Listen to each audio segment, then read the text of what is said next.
Comprendre le fonctionnement de l'argent. Pourquoi certaines personnes gagnent 2000 € par mois et réussissent à construire un patrimoine, tandis que d'autres gagnent 5000 €, voire 10 000 € et terminent pourtant chaque mois sans économie, ou pourquoi certains semblent toujours progresser financièrement, alors que d'autres ont l'impression de courir après l'argent toute leur vie. La différence n'est pas toujours le salaire. La différence, c'est la compréhension du fonctionnement de l'argent. L'école nous apprend à lire, à écrire et à compter, mais très peu d'entre nous apprennent comment gérer, faire fructifier ou protéger leur argent. Et pourtant, cette connaissance peut transformer une vie entière. Aujourd'hui, je vais vous montrer pourquoi comprendre l'argent est probablement l'une des compétences les plus importantes que vous puissiez acquérir.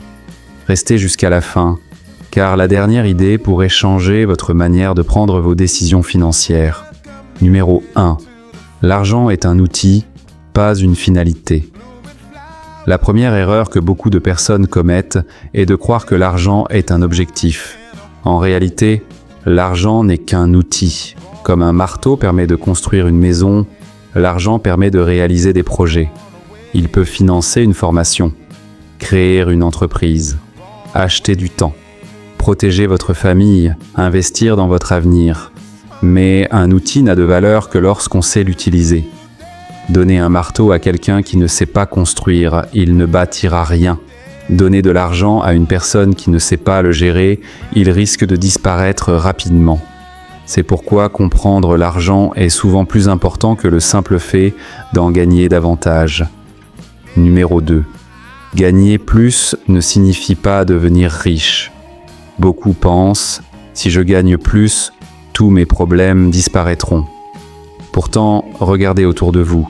Certaines personnes augmentent leurs revenus, mais augmentent aussi leurs dépenses. Nouveau téléphone, nouvelle voiture, vacances plus coûteuses, achats impulsifs et résultat, le salaire augmente. Mais la liberté financière, elle, ne progresse pas.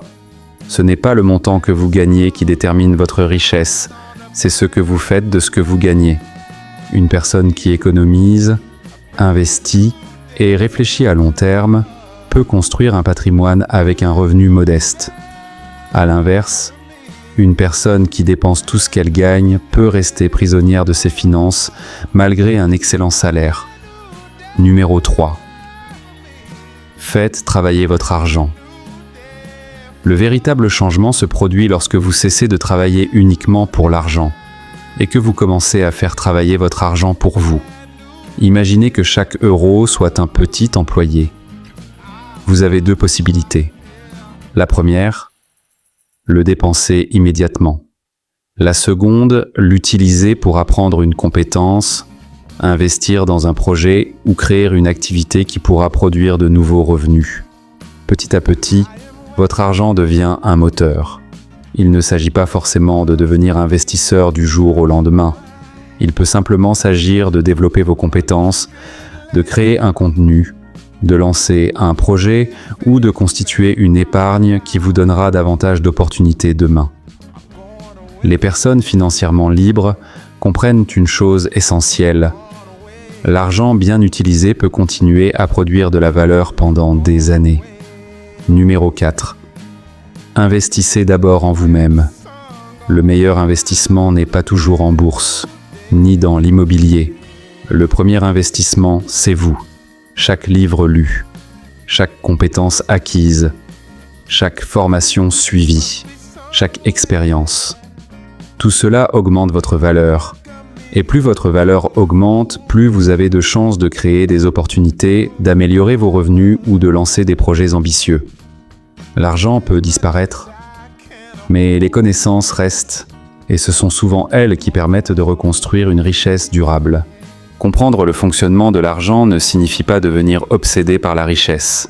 Cela signifie apprendre à prendre de meilleures décisions, à différencier un besoin d'une envie, à penser sur le long terme, à investir intelligemment, à préparer votre avenir plutôt que de vivre uniquement pour aujourd'hui. L'argent n'est ni votre ennemi ni votre sauveur. Il est simplement le reflet de vos habitudes, de vos décisions et de votre manière de créer de la valeur. Lorsque vous apprenez à le comprendre, vous cessez de le subir. Vous commencez à le maîtriser. Si cette vidéo vous a aidé à voir l'argent autrement, abonnez-vous dès maintenant pour découvrir chaque semaine des conseils concrets sur la réussite financière, le développement personnel et les habitudes qui permettent de construire un avenir plus serein. Dites-moi en commentaire, quelle est la plus grande leçon que vous avez apprise sur l'argent? Si cette vidéo vous a été utile, laissez un like et partagez-la avec une personne qui souhaite mieux comprendre le fonctionnement de l'argent. Souvenez-vous, la liberté financière ne commence pas lorsque vous gagnez plus. Elle commence le jour où vous comprenez comment fonctionne l'argent.